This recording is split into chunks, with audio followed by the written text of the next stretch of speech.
Olá, geosseguidores! Estamos começando mais um episódio do nosso querido podcast Papo de Pedra. E aqui quem tá na voz é a Sereia Ariel. Boa tarde pra vocês. Estamos com o Ideval. Boa tarde, pessoal.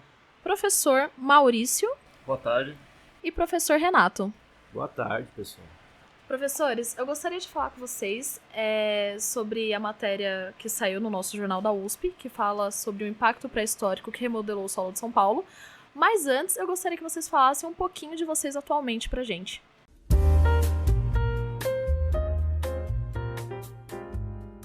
Bom, obrigado pelo convite aí de participar desse bate-papo, especialmente pra gente que é paulistano e fica ligado na geologia, da onde a gente pisa o dia inteiro aí, todo dia. E, bom, eu atualmente sou docente aqui do Instituto e reparto o meu tempo entre o Ligeia, entre o bacharelado, diversas disciplinas, e também mantenho as minhas pesquisas, que são variadas, desde proveniência da Bacia do Paraná até estudos do nosso quaternário paulistano aqui em São Paulo, né? E até sequências mais antigas. Ambos os estudos já de longo tempo me atraem e eu venho buscando novas perguntas, venho fazendo parcerias para a gente conseguir evoluir nesse sentido.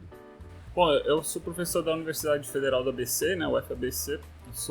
Entrei lá como professor da cadeira de prospecção de petróleo, né. Eu dou aula de geologia geral, energia geotérmica, geomorfologia, diversas disciplinas associadas à geologia, né, para cursos de engenharia, principalmente engenharia de energia e engenharia ambiental.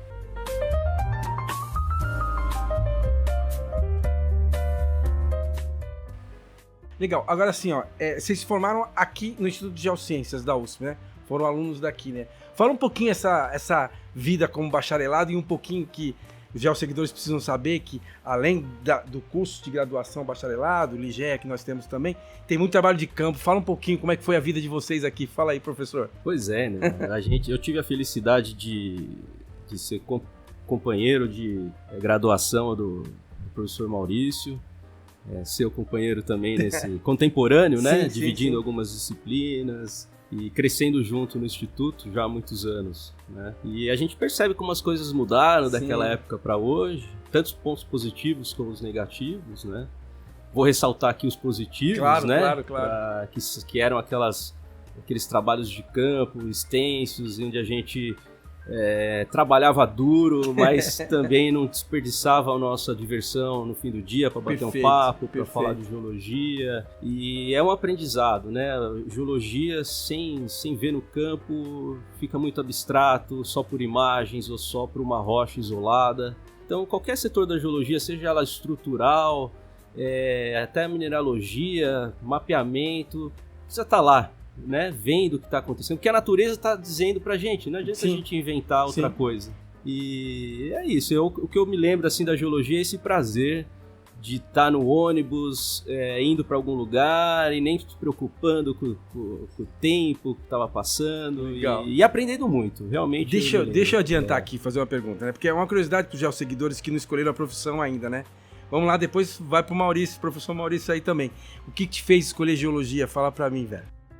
Foram dois fatores. Vai lá. Acho que o principal foi uma viagem que meu pai me levou em 1988. Legal, Nossa, né? ontem. Então, eu tinha 8 aninhos ali quando ele me levou pro Petar. Sério, velho? E naquela época, a gente... Petar é um parque onde tem caverna, parque estadual turístico do Alto Ribeira. Alto Ribeira. Uma região muito importante, Perfeito. Geologicamente, onde Os tem maiores cavernas. conjuntos de caverna da América Latina, né? Exato. Isso. Então, claro que eu não sabia de nada disso aos 8 anos e só me impressionei com aquela natureza, tanto da forma biológica como geológica, e tinha alguns pesquisadores entrando na caverna naquela época, devia ser o professor Ivo e eu nem sabia, né? E naquela época a gente acampava do lado da Caverna de Santana, legal. Não tinha esse turismo exacerbado que existe hoje no Petar. E desde ali, nunca houve dificuldade para mim dizer o que eu queria fazer em vestibular. E seu pai não era geólogo, não? Não, meu pai não era geólogo. Então ele gostava da natureza. Legal. Foi instantâneo o negócio. Legal. Então. nunca tive problema em escolher o que eu gostava. Se tivesse que fazer de novo, faria geologia. Faria geologia. Legal. E você, professor Maurício, fala pra gente como foi seu período de graduação, os perrengues, tudo, se você se divertiu, se você gostou de sua graduação, e fala por que você escolheu geologia também. Bom, eu escolhi geologia, sempre tive curiosidade, né? Inclusive isso tem bastante a ver com essa pesquisa da gente, né? Eu cresci aqui em São Paulo, né? Sou natural de São Paulo, né? Eu cavava lá no quintal da minha mãe, que coincidentemente é bem próximo ali à seção tipo da Formação São Paulo, né? Que é inclusive o objeto de estudo dessa pesquisa que a gente fez, né? E eu via lá aquelas argilas variegadas da Formação São Paulo, né? Eu achei bem estranho aquilo e tal. Mas eu acabei fazendo, logo que eu saí da escola, fui fazer artes plásticas. E desde a graduação já trabalhava como fotógrafo. E o meu trabalho pessoal de fotografia era sempre paisagem. Eu gostava bastante de fotografar as texturas das pedras, tal, das rochas, que fui aprender depois. Mas eu me interessava bastante por aquilo. Eu acabei conhecendo um casal de ex-alunos daqui, né, o Brejo e a Grega, e eles começaram a me explicar aquilo ali, o saudoso Brejo. Começaram a me explicar, eu falei, nossa, eu vou ter que estudar isso aí, né? Aí eu entrei mais para fazer algumas disciplinas, né? Eu falei, vou prestar o vestibular, né? Faltava um dia para fazer a inscrição. Eu falei, vou fazer, né? Aí eu fiz, passei. Aí eu queria só fazer umas disciplinas, mas aí tinha, como acho que até hoje né? Tinha diversos pré-requisitos para se fazer, por exemplo, eu queria fazer petrologia ígnea, geologia estrutural, tectônica, né? Mas nossa, tinha que fazer tudo aquilo antes. Mas foi importante, aí tava falando ali dos trabalhos de campo, né? Porque foi importante, né? No meu caso, né? A disciplina de geologia geral, né? Porque a gente via as rochas, ia pro campo, né? Porque senão o resto das disciplinas era só cálculo, química e tal, né? Então eu fui gostando dessa parte do campo, foi a coisa que mais me interessou, né? E a partir daí, né, eu continuei trabalhando como fotógrafo. A partir do terceiro ano eu dava aula na Universidade Paulista, a Unip, de fotografia à noite. Então minha graduação foi bem cheia, né? Porque o curso aqui era integral, né? Era integral, eu dava aula à noite, né? Hoje. Mas foi super legal. Aí logo que eu saí daqui, me formei, entrei no mestrado, entrei na Petrobras ao mesmo tempo, fiquei um tempo na Petrobras e voltei para terminar me desliguei da empresa, voltei aqui para fazer o doutorado. Depois acabei desenvolvendo pesquisa na área de sedimentologia, principalmente sedimentologia de depósitos fluviais, tanto antigos, né? Meu doutorado foi principalmente na área de depósitos fluviais pré-vegetação, né? Pré-siluriano, mais antigos 400 milhões de anos, antes da vegetação existir nos continentes, né? Qual que seria o impacto da vegetação, e eu acabei até no meu pós-doutorado estudando os rios do Pantanal. Então eu estudo desde coisas muito antigas, as coisas mais atuais, né, como os rios da bacia sedimentar do Pantanal, né, e fui desenvolvendo, nunca mais parei desde que eu entrei na geologia. Legal. Então a gente tem, além de um professor pesquisador, um artista aqui, então. Sim, inclusive hoje hoje É um artista, eu faço fotógrafo. quadros, né, o Renato conhece, tenho diversos quadros, eu pinto quadros, são perfis geológicos. Já traz legal. um pra gente. Depois eu já mostro pra aqui, ó. vocês. Traz, a gente pode até fotografar e a gente manda pros seguidores no Instagram. Nós vamos Legal, organizar uma tem um- exposição dos quadros que vale a pena. realmente, Ótimo, é legal. A gente interessante. pode sim. O museu tá retornando aí, quem sabe a gente não faz isso Legal. no museu mesmo. Ele é um aluno ECA, depois o aluno IGC. Mas é legal. Amei a ideia. É legal pros geosseguidores saberem que, às vezes, ficam naquela dúvida, o que eu vou fazer quando vou? Calma que uma hora a gente acaba se encontrando e fazendo o que gosta. Eu na sou verdade. formada em publicidade. Ah, E então. aí eu uso o que eu formei em publicidade no Ah museu lá. também. Então. É isso. A gente É, vai usando. principalmente assim, não pode ser ligado a isso que você está falando, né? Para Sim. o pessoal que acaba de entrar na faculdade, acha que aquilo é definitivo na Sim, sua vida, mas sim. a vida dá muitas voltas, né? Eu nem vou Você contar acaba minha chegando história, onde depois você eu quer. conto. E a hora que a gente entra pra faculdade, passa os anos, a gente já é outra pessoa diferente, com outras cabeças, outras vontades, né? Então, é bem importante, eu acho, esse período universitário nosso, assim, sabe? Ah, sem dúvida. Vamos lá, então. Bom, assim, nós editamos um podcast sobre a matéria que vocês publicaram no dia 5 de fevereiro no Jornal da USP. O título da pesquisa é Impacto Pré-Histórico que Remodelou o Solo de São Paulo. Diz respeito a um terremoto aqui na zona sul de São Paulo, há 5 milhões de anos. Então a gente quer saber, assim, primeiro, para qualquer um dos dois, o que iniciou, qual foi a ideia do início dessa pesquisa, E como é que vocês chegaram nesse tema específico? E a gente vai desenvolver isso conversando. Manda ver. Essa pergunta é muito legal, porque essa pesquisa em si, ela conta com uma história peculiar, que é um momento de pandemia que todo mundo sentiu na pele, né? As mudanças de vida, tanto no pessoal como no profissional. Tanto eu como o professor Maurício já tínhamos interesse pela geologia de São Paulo, né? Esse é o segundo motivo pelo qual eu entrei na geologia, que assim como ele, eu tenho essa memória de infância daquelas argilas coloridas, que a gente chama argilas variegadas, que hoje é classificado como o topo da formação São Paulo, aí, mas a gente também tem uma outra hipótese para essas unidades. Mas essa é uma coisa que marcou e nos incentivou.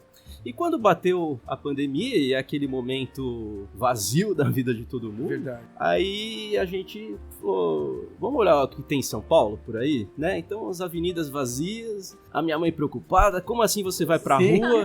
E eu falando pra ela assim, mãe, eu tô indo ver um barranco, é muito menos perigoso que pegar um elevador no seu condomínio, naquela época. Sim, né? sim, concordo. Então a gente tava safe, vendo aqueles barrancos, e a gente começou com o trabalho aqui no campus. A gente sempre falou, falta um mapa geológico no campus, para todo mundo que é da geologia. Sim. E a gente começou com um mapeamento que foi feito de 1930, com os meandros abandonados aqui da Raia Olímpica, e depois a gente juntou com os poços... Da Marginal Pinheiros, né? Da Marginal Pinheiros, né? Juntou com os poços de trabalho de água subterrânea, e montamos o mapa da USP. E a gente vem desde então, 2007, montando um quadro de fotografias das obras que acontecem aqui no campus, que já foram fechadas, né? São afloramentos que não existem mais. E já naquela época da construção do Xirimpe, que foi 2008, 2017, a gente já se deparou com estruturas que depois nós viemos a reclassificá-las como diques clássicos. Ah, legal. Né? Que são estruturas de fluidização provocadas por abalo sísmico. Então a gente já teve essa primeira suspeita aqui nos nossos pés, debaixo do Xirimpe aqui na USP. E ao checar esses afloramentos, que são poucos, porém importantes, a gente se deparou com estruturas jamais vistas e jamais contadas para nós aqui. A gente não conhecia, acho que ninguém aqui conhece a geologia da Bacia de São Paulo, porque parece que ninguém mais se interessa a fazer geologia no sítio urbano. Claro, tem as suas dificuldades, mas a pandemia nos ajudou a encarar esses afloramentos do sítio urbano e realmente nos deparamos com essas estruturas que são certamente provocadas por uma coisa muito especial. Legal, deixa eu falar assim, você usou o termo afloramentos para os geosseguidores. É quando, a palavra mesmo diz, quando a rocha aflora, né? É a nossa busca como geólogos desse afloramento justamente para o entendimento e observação da rocha que o nome mesmo diz aflora, não é isso, professor? É isso mesmo, é uma boa observação, né? Porque a gente usa esses termos, né?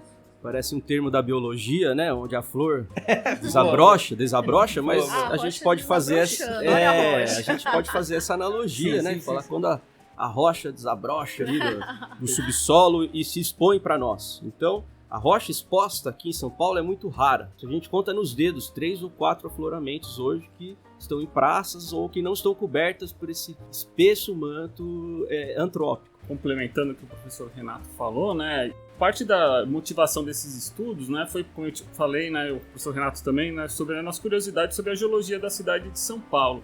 E que foi durante o meu curso, a gente não aprendeu nada sobre a geologia da cidade de São Paulo e eu tinha grande curiosidade, porque afinal nasci aqui, trabalho aqui e como o professor Renato falou, grandes estruturas bem interessantes aqui quando abriram aqui quando estavam construindo o laboratório de geocronologia, aqui o Xirimpe, né? E eu sempre tive essa curiosidade, né? E essa primeira fase a gente começou a estudar escolher o campus da USP por ser justamente um local com menos ocupação antrópica, né? A gente tem alguns afloramentos. E a gente começou a desenvolver esse estudo, a gente fez esse mapa daqui da região do campus da USP. A gente tentou publicar na Revista Brasileira de Geologia, a gente não conseguiu, mas a gente conseguiu publicar no Journal of Maps, né? Um jornal importante de mapeamento. E a gente publicou esse trabalho. E ao mesmo tempo, quando a gente estava fazendo essas pesquisas, a gente viu diversas estruturas, como essa que o professor Renato falou, que são estruturas de liquefação e fluidificação, né? São estruturas geradas por sismos, né? E eu tenho bastante experiência nisso. Eu trabalhei com um professor que é especialista dessa área, o Geraint Owen, da Universidade de Swansea, em Gales. A gente fez alguns estudos na bacia das Highlands, lá da Escócia. Já trabalhei bastante também. Eu trabalhava no grupo do professor Romalino, descrevi várias dessas estruturas na bacia do Camaquã, que são estruturas, acho que cabe aqui eu descrever o que são essas estruturas, né, que foram bastante importantes nesse segundo artigo que a gente publicou na revista Sedimentary Geology. São estruturas que são formadas por terremotos, né? Então, um terremoto ele gera uma frente de impacto, né? Ondas mecânicas que podem, quando atingem sedimentos, elas podem aumentar a pressão de poro desses sedimentos e fazer com que ocorram diques clásticos, como o professor Renato falou, né? Que são estruturas de injeção de areia, pode ser em geral de baixo para cima, cortando, né? Diferentes camadas, ou algumas camadas bastante deformadas, diversas escalas, desde escalas centimétricas a escala métrica. E a gente viu isso, né, publicado esse primeiro artigo, a gente falou, não, tem coisa muito legal aqui, a gente tem inclusive a ajuda de outros geólogos que estudaram com a gente, que fizeram fotos, por exemplo, da área do Rodoanel, né, a Popó, né, a Daiane e a Letícia deram fotos para a gente. Então, essas estruturas de deformação são estruturas de deformação sedimentar, né? Elas ocorrem durante a deposição ou logo após a deposição.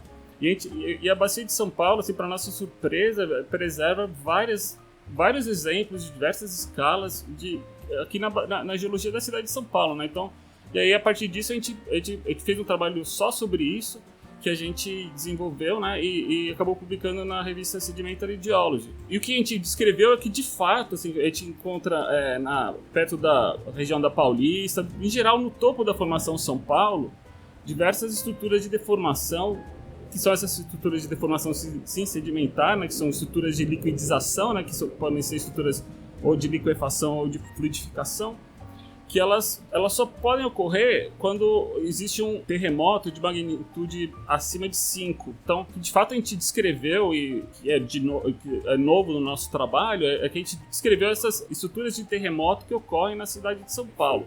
Então, a gente tem certeza que teve um terremoto relativamente recentemente, em termos de geológico, 5 milhões de anos, falando. É recente, né? Aí a hipótese mais plausível seria, a gente relacionou a estrutura de impacto de colônia. Essa estrutura já é conhecida há muito tempo, né? Não fomos nós que descrevemos, mas a gente relacionou, porque essas estruturas foram geradas por terremotos, como eu falei, de grande magnitude. Se elas não foram geradas por esse meteoro, então a única hipótese seria um terremoto de origem tectônica, que significaria que talvez possa ocorrer novamente ou não, né? Mas que seria um movimento de uma falha, mas um movimento assim, importante, né? Porque é um terremoto de maior... Por exemplo, a gente vê vários terremotos que ocorrem no Brasil, por exemplo, no Pantanal, no Nordeste, mas são sempre, né, em torno de 4,5, raramente passa, né? Então, esse acho que é o principal achado desse segundo trabalho. Até o professor Renato descreveu no artigo, confirma aí, abre aspas, que se esse meteorito caísse aqui na magnitude que tinha de 5.5, não ficaria nada de pé, é isso mesmo, Renato? Comparativamente, né? Não, certamente não, né? Assim, independente se o abalo sísmico foi provocado pela queda do meteorito ou por atividade tectônica, ele foi bem intenso, ou seja, aí numa magnitude de 6 para cima. Isso, nenhuma estrutura em São Paulo está preparada para isso. Sim. Né? Provavelmente, grande parte dos sedimentos recentes e consolidados, e ele até liquefazer, quem sabe, as marginais vêm para baixo, eu acho que não sobraria nenhum prédio no meu ponto de vista, devido à magnitude desse tremor. E a gente sabe da magnitude pela proporção das estruturas e pela composição desses diques clásticos também, né? Então vou explicar aqui no nosso papo de pedra, né, o que é isso. É um contraste entre areia e argila. Quando os sedimentos estão depositados ali, eles, antes de virarem uma rocha sedimentar, eles são sedimentos inconsolidados com muita água. Então esses sedimentos consolidados, quando eles sofrem a agitação por tremor, como o professor Maurício falou, é um escape de areia que corta as argilas. Esses diques clásticos, eles são compostos por areias grossas, arenitos grossos, até conglomeráticos. Ou seja, você tem que ter muita pressão de fluido para carregar materiais com essa fração granulométrica dique acima, né? Professor, e como você sabe o tempo geológico disso? Então, o tempo geológico é uma pergunta que sempre nos fazem, inclusive o pessoal do Estadão também nos fez, e eu acho que a população em geral quer saber. Mas, para quem trabalha com geologia, assim como nós, né, a escala de tempo é o tempo profundo, né? Foi uma grande revolução nas ciências, né? A gente pensar no tempo profundo. E esse evento, certamente, ele não está tão profundo no tempo profundo que a Terra se encontra. Mas não tão profundo. Não tão profundo. Então, assim, o que a gente pode dizer hoje, por exclusão e analogias de outros eventos, é que esse terremoto ele é mais velho que 2,5 milhões de anos. Por quê? Porque essa é a idade estimada para a queda do meteorito de Colônias, segundo o professor Ricomini. Então, nós estamos seguindo um período estimado para a queda do meteorito, que o meteorito hoje nunca foi encontrado, o fragmento desse meteorito, que existe é uma brecha basal a 350 metros de profundidade, quase a 400. É muito difícil você perfurar para pegar isso daí, muito custoso. Se a gente for hoje lá em Colônia, a gente só vai ver a vila lá em Parelheiros e não vai ver nenhuma estrutura e nenhuma rocha.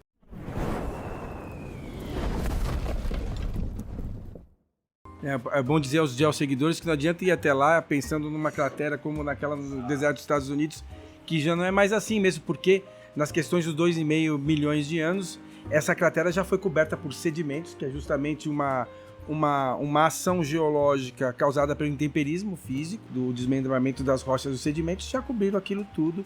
É bom a gente deixar isso claro para as pessoas não... senão as pessoas vão lá... Exatamente. Inclusive essa estrutura circular, né, não é nosso assunto, mas sim. Curiosamente, ela guarda um registro dos depósitos quaternários mais recentes, muito importante para a evolução do que aconteceu com a Mata Atlântica, com os períodos climáticos do último Holoceno aí, né? Deixa eu deixar claro assim, o nosso bate-papo nosso papo de pedra fica interessante, mas é bom sempre lembrar, geosseguidores, se vocês prestarem atenção, o que os dois professores fizeram como geocientistas foi interpretar o que a rocha tem no visual. Então, infelizmente vocês não vão poder ver, mas quem sabe uma foto no Instagram, o professor Renato trouxe uma amostra e é aquela história que a gente sempre aprende quando faz geologia, né? As rochas contam histórias. Então cabe a nós, geocientistas, interpretá-las e trazer à luz para essas conclusões que nós tiramos e as publicações. Outra coisa também, professor Maurício, você falou em publicações em revistas, né? É um meio de comunicação entre os geocientistas, não é isso? Sim, a gente publicou em revistas chamadas revisadas por pares, né? Perfeito. Peer-reviewed, né? Então, se você manda a gente fez essas duas pesquisas, né? Você te envia para um jornal, no caso, foram jornais internacionais, que você tem um editor. Perfeito. Que passa para 2, 3 ou 4 pares, né? Que são pessoas que entendem do assunto, de qualquer lugar do mundo, e eles vão revisar e falar, não, isso aqui faz sentido, não faz sentido, isso aqui está bem apresentado ou não, se as hipóteses são suportadas pelos dados e tal. E a gente publicou qualquer pesquisa científica, né? A grande validação dela é justamente quando você publica num jornal, né? E quanto maior o que a gente chama de impacto, né? Mas que em geral tem a ver, literalmente tem a ver com o número de citações que o jornal tem, né? Os artigos lá tem, mas que significa que ele tem uma credibilidade maior e também uma abrangência, né? Do público-alvo. E se alguém quiser ler a publicação de vocês ou coisa do tipo, onde a gente pode encontrar? Bom, acho que a gente pode colocar no link da descrição o link, né? Mas esse artigo que a gente publicou, foi no Journal of Maps, né? Você se lembra o título dele? Estratigrafia de quaternários. A gente bota no The Quaternary Stratigraphy of the São Paulo Basin. Tá tudo certo. Isso. Tá, perfeito. E o outro é Multiscale, Multistyle, Soft Sediment Deformation in the São Paulo Basin. Eu gostaria de pedir uma coisa pro professor Maurício aqui, para ele dar a mesma analogia ou analogia similar que ele falou pro pessoal do jornal da USP, comparando com um bolo de aniversário. Isso foi legal. Eu acho Abre aspas. Foi muito legal no artigo. Agora. Manda essa. Explica essa metáfora pra gente do bolo. Legal. Para entender como a gente identifica essa estrutura de deformação, né, a grossíssimo modo, né, uma bacia sedimentar, né, que a gente conhece, né, bacia de Santos, bacia de Campos, bacia do Paraná, né, que é justamente onde ocorrem os recursos de petróleo, carvão, né, essa acumulação de petróleo está em bacias sedimentares, né. Ou seja, são locais que vão afundando durante um tempo, vão afundando e você tem uma sedimentação. Quando você cavar um buraco no jardim, ele vai ser, se chover, ele vai ser entulhado, né? A bacia sedimentar é isso numa escala global, né? A escala da crosta. Grosso modo, ela é são camadas que podem ser comparadas a camadas de bolo, né? Então, se você pegar um bolo, né, e for levar no aniversário da sua mãe, ele for na sua mochila, né, ele vai vir todo amassado. Aí você vai ver aquelas camadas e fala, nossa, esse aqui foi pra cá, esse aqui foi pra lá, o creme subiu. Isso. E é bem isso que a gente descreve, né? O que são aqui, né? Aqui em São Paulo, né, a gente tem principalmente depósitos fluviais, né? Então são areias, cascalhos, argilas depositadas em ambiente de rios, né? Mais ou menos como um Pantanal hoje, o que seria um pequeno Pantanal, né?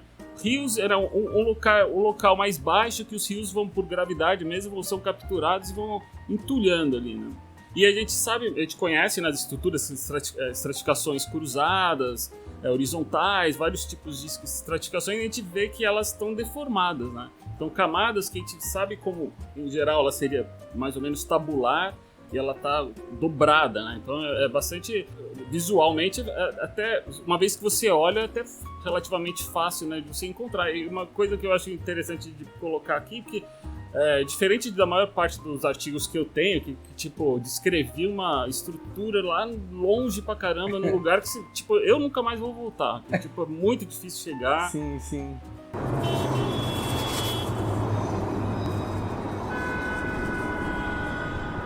Ao contrário disso, essas estruturas que a gente descreve nesses artigos, a gente pode encontrar nas praças aqui de São Paulo, Nossa. aqui na USP, no campus da USP. Então não precisou ir tão longe, tirar muito tempo assim. Qualquer um pode ver, a gente pode dar, por exemplo, a Praça da Nascente, onde hoje é ali perto da Pereira Leite, ali onde é a antiga caixa d'água ali da Sabesp, ali atrás, que é a seção tipo da formação de São Paulo. São locais acessíveis, inclusive que a gente visitou com os alunos do colégio Oswald de Andrade, a gente levou eles para ver, e é bem didático assim de ver, né? E você não precisa pegar horas de estrada, tá aqui dentro. Outra coisa que eu gostaria de falar aí pro pessoal que tá escutando aí o Papo de Pedra, se eu não falar que é impossível ou muitíssimo raro, você vê 2 artigos publicados, nesse caso foram boas revistas, né? Onde os agradecimentos não consta ali nenhum financiamento público. Sim, nem importante. Então nós temos 2 artigos em São Paulo em que não houve nenhum subsídio de nenhum órgão ou de nenhum lugar. Fizemos com o que as praças nos ofereciam, sem nenhuma análise profunda ou gasto. São dados de afloramento, dados de campo. Dados de campo apenas. E uma grande revisão bibliográfica. Perfeito, perfeito. Isso é importante também, né? Porque geralmente a gente, quando faz esse tipo de pesquisa, o embasamento vem justamente dessas pesquisas bibliográficas, né?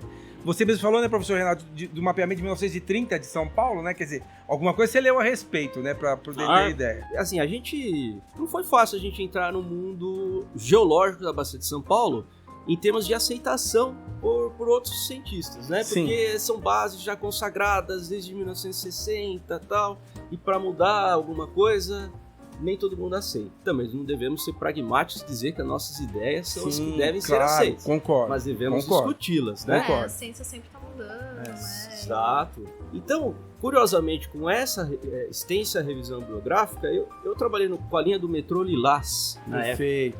Naquela época fizemos um lindo perfil estratigráfico e que eu me deparei com uma unidade de topo que é classificada como topo da Formação São Paulo. Formação é essa unidade sedimentar que o professor Maurício falou, que ocorre aqui em São Paulo. E aí esse topo que a gente voltou a investigar na nossa pesquisa e chegamos à conclusão que isso não faz parte da Formação São Paulo.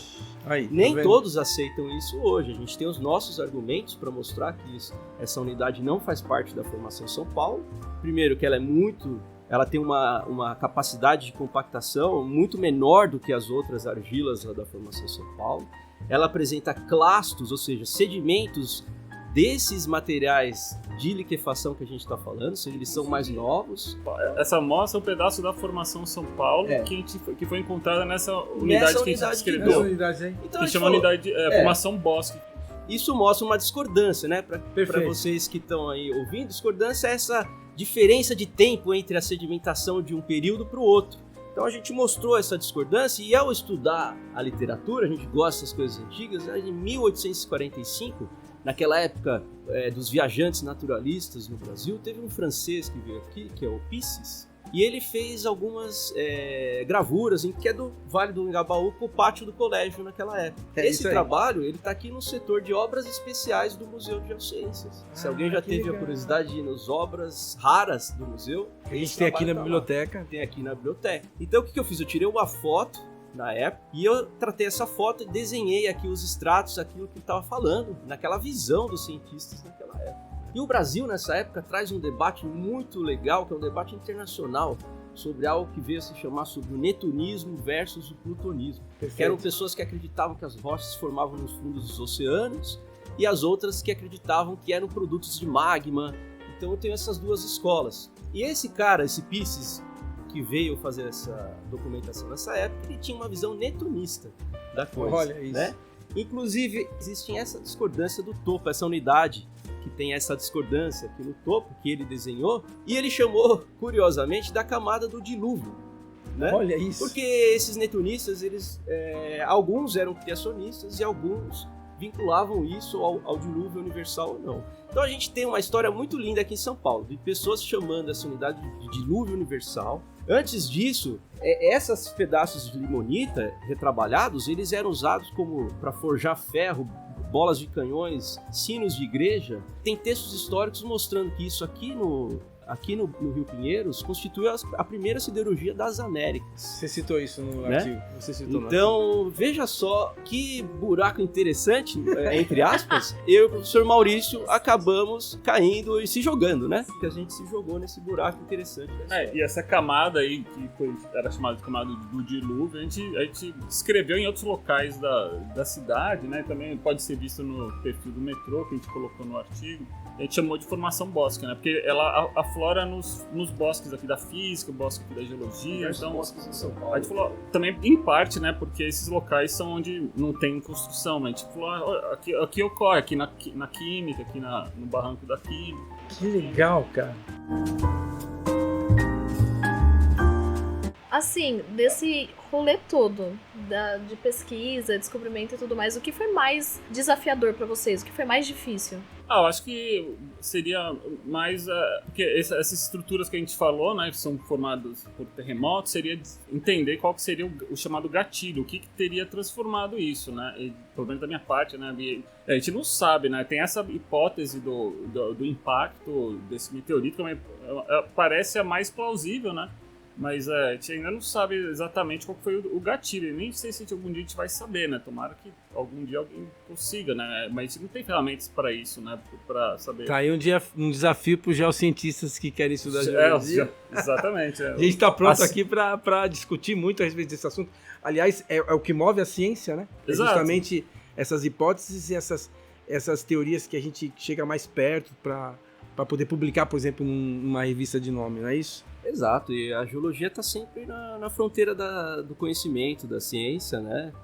Pra gente parar pra pensar, o conceito de tectônica de placas, né? Ele está enraizado na nossa cultura geológica há pouquíssimo tempo. Então, e quando a gente começa a estudar a fundo, a gente vê que o Brasil foi palco de discussões internacionais sobre criacionismo versus evolucionismo, que o Brasil foi palco internacionais das descobertas diversos minerais, palco das primeiras siderurgias, e a cidade de São Paulo acabaram de descobrir aí o sítio arqueológico de pedras lascadas, né? Sim, então, quanta coisa que deve estar por baixo desse espesso cobertura antropogênica, que foi um dos desafios pra gente, de fato, isso, né? Né? Assim, você tem poucos afloramentos, então menor informação. E outro desafio que eu acho que foi essa consagração de certos conceitos na literatura. Por exemplo, essa unidade que a gente chamou de bosque, que foi chamada de dilúvio, ela por muitos anos ela é considerada como topo de alteração intempérica da formação São Paulo. Isso por muitíssimos autores, inclusive o Fernando Almeida. Então, isso foi um desafio. Como assim a gente vai falar que existe outra formação aqui e vai falar algo diferente do Almeida? Sabe? E claro, o Almeida estava na sua época, nas suas visões, estudando outras coisas também. Então, eu acho que esse foi um dos desafios. A gente romper essa barreira do que era consagrado na literatura como estratigrafia geológica. Eu acho que ao mesmo tempo é um grande prazer, né, ter esses estudos validados por pesquisadores lá fora, né, mostrando sobre a geologia daqui, né. Então, a gente está colocando as rochas daqui da cidade de São Paulo em discussões, a gente já tem citações, né, discutindo, usando as nossas interpretações, vão ser usadas para interpretações com estruturas semelhantes em outros locais do mundo. E o mais bacana é essa audácia, né? Eu gosto dessa palavra, audácia científica, né, de tentar conversar a respeito de um artigo que foi falado por um Almeida que a gente respeita tanto, e hoje ter que respeitar também o fato de que é muito tempo atrás, nós estamos no outro tempo e descobrir coisas novas. Muito legal. Não, é legal porque sobe um negócio assim, tem essa tese, aí depois cai essa tese e vem outra tese, aí cai outra tese. Exato. É muito legal isso. É o princípio da ciência, né? Você vai sempre... Nunca tá 100% certo, tá sempre... Tem a ideia, né, cientista e professora, é justamente, né, a gente publicou isso aí, provavelmente algum dia alguém vai gerar uma dúvida, alguém vai querer vai falar, não, mas isso aqui, então vai querer explorar outras possibilidades que essas rochas certamente têm a oferecer. Às vezes é um instrumento científico que surge, né, porque, por exemplo, datações de rochas, coisas desse tipo, não se fazia nesse tempo de 1800, Exatamente. Né? E aí eles chegam tão perto com um desenho como você mostrou, com os recursos que nós temos hoje, em 2024, é muita coisa, né? Veja, isso em 1845 compara com o perfil do metrô da década de 70 para 80. A linha azul, da Saúde, que é da Saúde até Santana. Mostrando aqui, ó, essa parte vermelha. Essa parte vermelha de cima, é a formação Bosque. É a mesma parte vermelha. Essa parte para baixo aqui é o Rio Pinheiros, aqui o Espigão da Paulista, a gente tem toda aqui a formação São Paulo aqui embaixo, né? Legal, vamos publicar. Isso é tudo muito lindo, né? E na transição dessas duas formações é onde se acumula esse material, que é um arenito com uma cimentação limonítica. Vamos imaginar que é um arenito que tem aquela porosidade primária, depois aquela porosidade é preenchida por uma limonita durante a diagênese, e é esse horizonte que acabou sendo enriquecido em ferro aí para as siderurgias rudimentares do começo da nossa colonização. E ao mesmo tempo é o que sustenta, né, o Espigão da Paulista, ali, Cerro Corá, Heitor Penteado, Paulista. Né? Por que a área... Se vocês olharem o mapa geológico da cidade de São Paulo, você vai ver que boa parte da bacia está mais alta do que o embasamento, né? Então, esses arenitos estão em áreas mais altas do que os granitos, né? Os granitos são muito mais resistentes, como a gente sabe, né? Porém, né, esses sedimentos eles são riquíssimos, né? Tem um horizonte superior da formação São Paulo é riquíssimo em ferro, como o senhor falou que foi explorado para siderurgia. E é isso que sustenta o Espigão da Paulista, né? Então, fundamental na geomorfologia da cidade. Foi defendido na tese do professor Aziz Abissab, e até hoje é seguido, né? E dá pra... Quando a gente chega nesse afloramento, a gente vê que ele é quase inconsolidado. O que é duro são as concreções, né, de limonita. Todo o resto são sedimentos inconsolidados que, por que estão lá em cima? Senão já teriam sido varridos para os rios modernamente. Isso dá para ver em praças da cidade de São Paulo. Então... A própria geografia, o relevo que a gente vê em São Paulo já remete a isso. Exatamente. Porque Paulista, por exemplo, se eu estiver errado, é o ponto mais alto de São Paulo. Acho que o Cerro Corá faz parte do mesmo Espigão, né? Do mesmo Espigão. Se você começar a caminhar por São Paulo, presta atenção aí já os seguidores, onde vocês descem, tem a 23 de Maio, Sumaré, sobe, tem a Ricardo Jafé, desce, a Cerro Corá é a maior pirambeira que vocês vão ver. Exato, Cerro Corá, aquelas pirambeiras, por exemplo, da Pompeia. Pompeia, Sumaré, tudo ali, essa parte alta é sustentada por esses sedimentos. Olha só, esse aqui faz sentido. Esse aqui é um perfil, pelas camadas de ferro. Um perfil que sai do Oceano Atlântico e vai até o Pico do Jaraguá, passando pela Bacia de São Paulo. Aqui a gente tem o chamado platô paulistano. Esse platô paulistano, ele nunca é superior a 830 metros, ou raramente. Isso foi uma superfície de erosão, plenização do professor Almeida, que chama superfície de erosão do Alto Tietê. Então ali ele já chegou numa idade da Bacia de São Paulo que teria que ser mais jovem que essa superfície de erosão. Então ali ele já chegou, qualquer coisa perto do Plioceno, e Pleistoceno. Então é isso. Então quando a gente vai ali na Cerro Corá, o ponto mais alto está exatamente ali, entre a Cerro Corá, a Aurélia e a Heitor Penteado, já descendo ali para Bica de Pedra, na Vila Angra. Manda pra mim, Plioceno, Pleistoceno, dá mais ou menos em termos de idade. 2,5 milhões, exatamente o mínimo esperado para a colisão do meteorito. Olha lá. Coincidentemente. Ontem. Ontem em termos geológicos. Ontem. Vejam que o pico do Jaraguá está 1.200, né? Muito maior. E a gente vai ter uma segunda superfície de erosão, que é a superfície do Japi, que não vale a pena falar aqui. Sim. Né? Mas então essa superfície de 830, que tem ali no Espigão da Paulista, ela está relacionada a esse processo geomorfológico que ajudou a datar a Bacia de São Paulo porque ela não tem fósseis. Surpreendentemente, né, ela é recente, mas praticamente afossilífera, a não ser alguns pólens que são identificados em alguns sedimentos orgânicos e que não nos traz um intervalo estratigráfico preciso. Essa é uma das dificuldades de datação da... Perfeito, da formação. Poxa, queria ver Cara, os fósseis que legal, daqui, hein? que legal. Ia ser legal. Os fósseis ali, ia ser demais. Em primeira mão aqui nós vamos falar que nós encontramos umas cascas de lenhos fósseis na Formação São Paulo. E ninguém sabe nos ajudar o que é isso por enquanto. Aí, ó, né? quem quiser ajudar, os professores pesquisadores. Paleontólogos aí. Paleontólogos, fica Professores, muito obrigado. Pois não, pode Posso pode? falar uma Por outra favor. curiosidade? Por favor. As pessoas perguntam, né? Sim. Independente se é tecnicamente ou um assunto muito profundo da academia ou da população, eu pergunto assim, por que então que vocês, professores, optaram pela opção do terremoto encadilhado pelo meteorito e não terremoto tectônico? Engatilhado, perdão.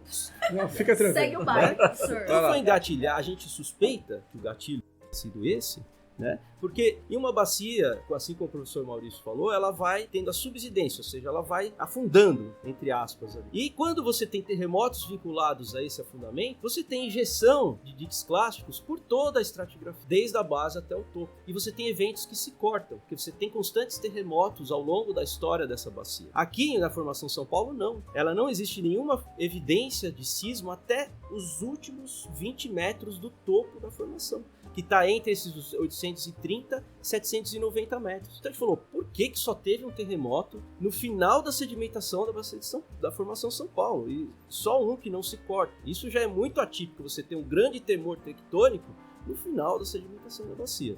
Esse foi uma das grandes motivações nossa a pensar que a queda do meteorito tenha sido o agente desse tremor. A outra hipótese que nos levou a colocar essa possibilidade como primeiro e depois a tectônica, não excluindo a possibilidade tectônica, deixando bem claro aqui para os ouvintes, né, que a gente não está aqui sendo pragmático dizendo que foi o meteorito que causou isso, a gente está sugerindo devido a esses fatores. E o outro é a distância do epicentro, que o epicentro é aquele local onde acontece o terremoto, versus o local que acontece a liquefação. Né? A liquefação, então você pode dar aquele exemplo já do bolo, você pode dar o exemplo passando um cafezinho ali, depois você acha que já passou todo o café, você bate no filtro e ele volta a pingar. Né? Essa é a liquefação. Então, a distância versus o epicentro e a liquefação, se a gente pensar da cratera até onde ocorrem os diques clássicos, que são aqui na região do Espigão da Paulista, isso dá em torno de 30, 35 quilômetros. Experimentalmente, hoje, os vulcões ativos na Sicília ou outros lugares da Europa, quando tem algum terremoto,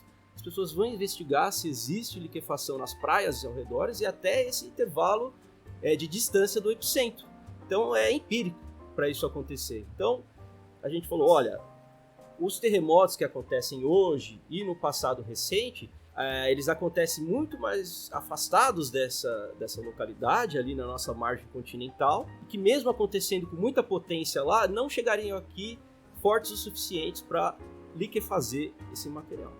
E existe uma terceira sugestão de que isso que aconteceu pela queda do meteorito. Essa é muito sutil, mas ela existe, que é uma certa orientação dos diques clássicos, né? A gente vai lá com a bússola e mede a orientação dos diques clássicos e, a grosso modo, eles mergulham em direção ao suposto epicentro da cratera de Colombo. Tá? Então nós temos essas três possibilidades que nos levam a essa questão, não excluindo, evidentemente, a possibilidade de um tremor por subsidência tectônica ou por tectônica. Uma falha ou qualquer coisa.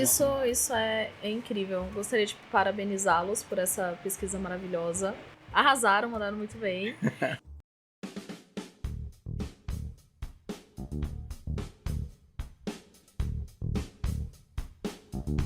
E chegando aqui no finalzinho, gostaria de fazer um jogo rápido com vocês. Que eu vou falar uma frase e vocês vão falar a palavra que vem à cabeça de vocês. Renato primeiro, depois Maurício. Vai lá. Fechou?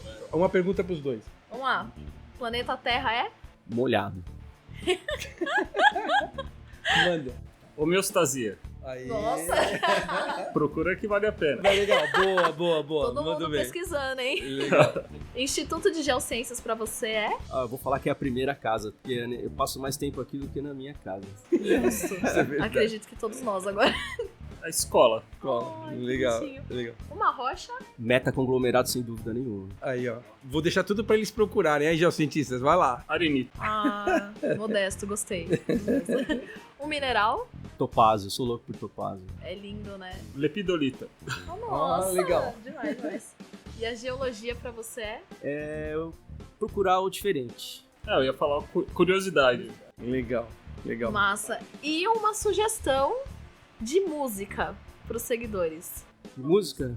Solidão é lava, que cobre tudo. Boa. Amargura em minha vida.